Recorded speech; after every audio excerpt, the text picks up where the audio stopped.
Jon asked Saturn to help him down to the yard. His wounded leg hurt so badly that he could hardly walk, even with the crutch. "Bring the torch," he told the boy from Old Town. "I need to look for someone."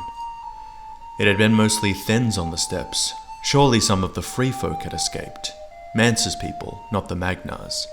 She might have been one. So they climbed down, past the bodies of the men who'd tried the trapdoor, and Jon wandered through the dark with his crutch under one arm and the other arm around the shoulders of a boy who'd been a whore in Old Town. The stables and the common hall had burned down to smoking cinders by then, but the fire still raged along the wall, climbing step by step and landing by landing. From time to time they'd hear a groan, and then a crack, and another chunk would come crashing off the wall. The air was full of ash and ice crystals. He found Quart dead and Stone Thumbs dying. He found some dead and dying Thens he had never truly known. He found Big Boyle, weak from all the blood he'd lost, but still alive. He found Ygritte, sprawled across a patch of old snow beneath the Lord Commander's tower, with an arrow between her breasts. The ice crystals had settled over her face, and in the moonlight it looked as though she wore a glittering silver mask.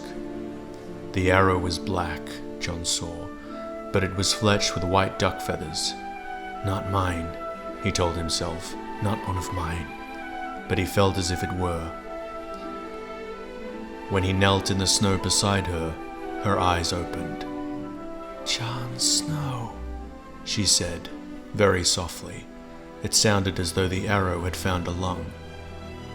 "Is this a proper castle now, not just a tower?" "It is." Jon took her hand. "Good," she whispered. "I wanted to see one proper castle before I..." "You'll see 100 castles," he promised her. "The battle's done. Maester Aemon will see to you." He touched her hair. "You're kissed by fire, remember? Lucky. It will take more than an arrow to kill you. Aemon will draw it out and patch you up, and we'll get you some milk of the poppy for the pain." She just smiled at that. "Do you remember that cave? We should have stayed in that cave. I told you so." "We'll go back to the cave," he said. "You're not going to die, Ygritte. You're not."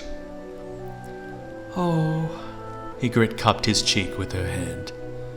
"You know nothing, Jon Snow." She sighed, dying.